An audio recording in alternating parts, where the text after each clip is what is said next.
Hello friends, welcome all on friends. Good evening all of you. તો friends, આજનો આપણો જે પણ એમસીક્યુ સિરીઝ છે કે જેમાં આપણે જે ટમેટાનો પાક છે, ત્યારબાદ તુરિયા અને દૂધીના જે પાકો છે કે જે શાકભાજી પાકો વિશેની આપણે માહિતી છે કે જે આમાં કવરઅપ કરેલી છે, બરાબર છે. અને આ જે પાકો છે કે જેમાંથી એટલી હદે એમસીક્યુ પૂછાઈ શકે એવા બહુ ખાસ જોવા મળતું નથી, પરંતુ તો પણ જેટલા જરૂરી લાગે છે એવા એમસીક્યુ કવરઅપ કરેલા છે, બરાબર છે. તો ફ્રેન્ડ્સ, આજના એમસીક્યુ સિરીઝનો આપણો ફર્સ્ટ ક્વેશ્ચન છે કે ટમેટાની જાતો કઈ છે. તો ટમેટાની જો આપણે વેરાયટીની વાત કરવામાં આવે તો એમાં સ્વર્ણા 12, ત્યારબાદ છે લેરિકા રત્ના અને કેટી 4, એટલે કે આપેલ તમામ જે જાતો છે કે જે ટમેટાની વેરાયટી છે, બરાબર છે. ત્યારબાદ આપણો નેક્સ્ટ ક્વેશ્ચન છે,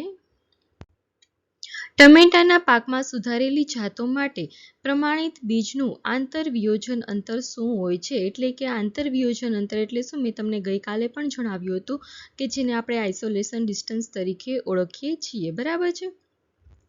તો આપણે ટમેટાના પાકની જ્યારે વાત કરવામાં આવે છે અને ત્યારે પણ સુધારેલી જાતો માટે જે પ્રમાણિત બીજનું જે આંતરવિયોજન અંતર છે એ આપણને 25 જોવા મળે છે, બરાબર છે. 25 મીટરનું. ઓકે, કેટલું હોય છે? 25 મીટરનું અંતર આપણને ટમેટાના પાકમાં જોવા મળે છે. ઓકે, ત્યારબાદ આપણો નેક્સ્ટ ક્વેશ્ચન છે,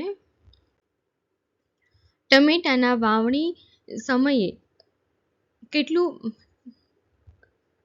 ટમેટામાં વાવણી અંતર કેટલા સેન્ટીમીટર હોય છે, બરાબર છે. એટલે કે જે આપણે વાવણી કરીએ છીએ કેટલા સેન્ટીમીટરના અંતરે આપણે ટમેટાનો છોડ વાવતા હોઈએ છીએ, બરાબર છે. આપણો ક્વેશ્ચન છે એનો મિનિંગ આ છે કે ટમેટાનું આપણે જે છોડ વાવતા હોય છે, એટલે કે જે વાવણી કરતા હોય છે એનું અંતર એટલે કેટલા સેન્ટીમીટર અંતરે આપણે ટમેટાનું વાવેતર કરતા હોઈએ છીએ, બરાબર છે. તો 75/45 સેન્ટીમીટર જે છે ડિસ્ટન્સ એ આપણે મેન્ટેન કરવાનું હોય છે, બરાબર છે.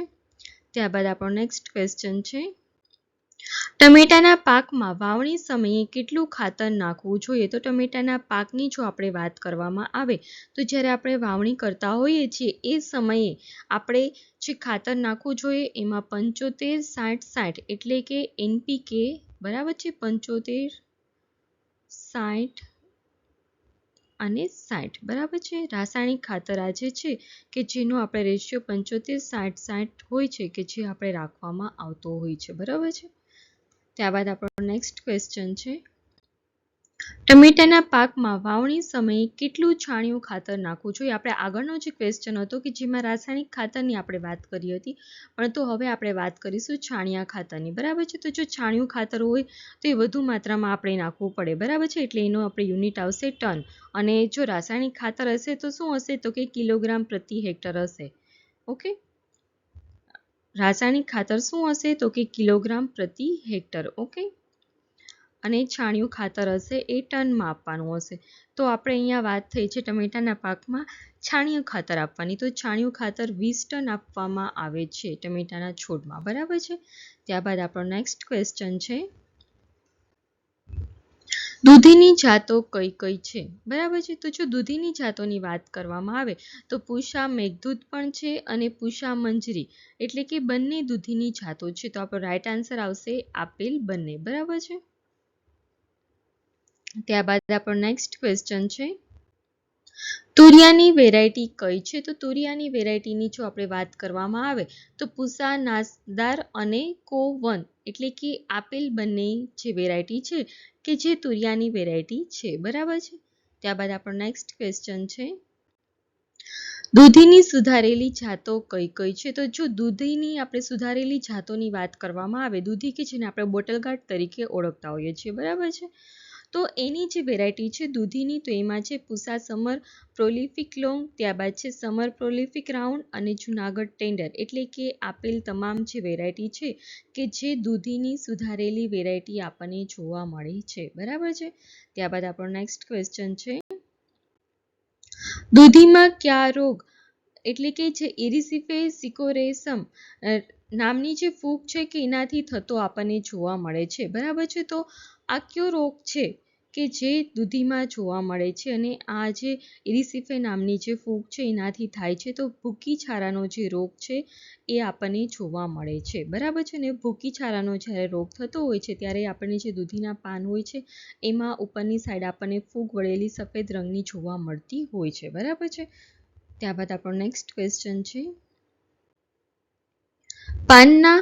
પાન નાના આછા લીલા રંગના થઈ અને કોકડાઈ જાય છે. બરાબર છે. અને થર્ડ હોય છે કે જેની આંતરગાંઠો વચ્ચેનું અંતર હોય છે એ ઘટી જતું હોય છે અને છોડ વામણો એટલે કે ઠીંગણો રહેતો હોય છે. તો કયા રોગના લીધે આવું આપણને જોવા મળે છે? તો કોકડવાનો રોગ જ્યારે થાય છે ટમેટીમાં આ રોગ આવે છે. બરાબર છે. આ રોગ ક્યાં આવે છે? ટમેટીમાં. ઓકે, ટોમેટો, ત્યારે આપણને આ જોવા મળે છે. બરાબર.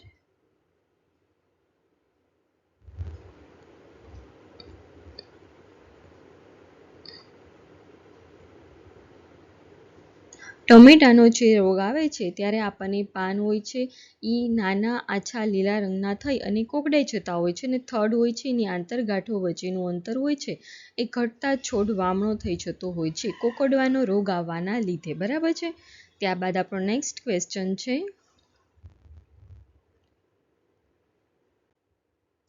બચ્ચા અને પુખ્ત કીટક પાનની નીચેની બાજુએ રહી અને રસ કોણ ચૂસે છે? એટલે કે કોણ એવું છે, તડતડિયા છે, લીલીયર છે કે મોલો છે કે જે પાનની નીચેની બાજુમાં રહે છે? બરાબર છે.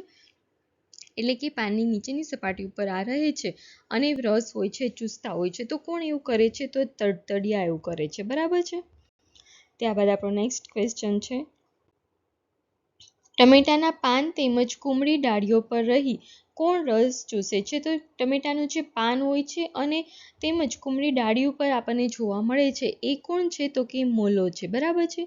મોલો છે કે જે આપણને ટમેટાના પાન તેમજ કુમળી ડાળીઓ પર જોવા મળે છે અને રસ ચૂસે છે.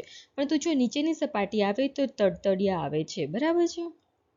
ત્યારબાદ આપણો નેક્સ્ટ ક્વેશ્ચન છે, ટમેટામાં લાલ રંગ શાના આધારે હોય છે? તો ટમેટાનો જે લાલ રંગ છે કે જે ટમેટામાં રહેલું છે લાઇકોપીન નામનું જે તત્વ છે એને આધારે હોય છે. બરાબર છે. લાઇકોપીનના લીધે આપણને ટમેટાનો લાલ રંગ હોય છે કે જે જોવા મળતો હોય છે. બરાબર છે. ત્યારબાદ આપણો નેક્સ્ટ ક્વેશ્ચન છે, ટમેટાનો બીજ દર કેટલા કિલોગ્રામ પ્રતિ હેક્ટર હોય છે? તો ટમેટાના બીજ દરની જો વાત કરવામાં આવે તો 200 થી 250 ગ્રામ પ્રતિ હેક્ટર બીજ દર હોય છે. બરાબર છે. એટલે આપણો રાઈટ આન્સર આવશે 200 થી 250 ગ્રામ. ત્યારબાદ આપણો નેક્સ્ટ અને લાસ્ટ ક્વેશ્ચન છે. બરાબર છે.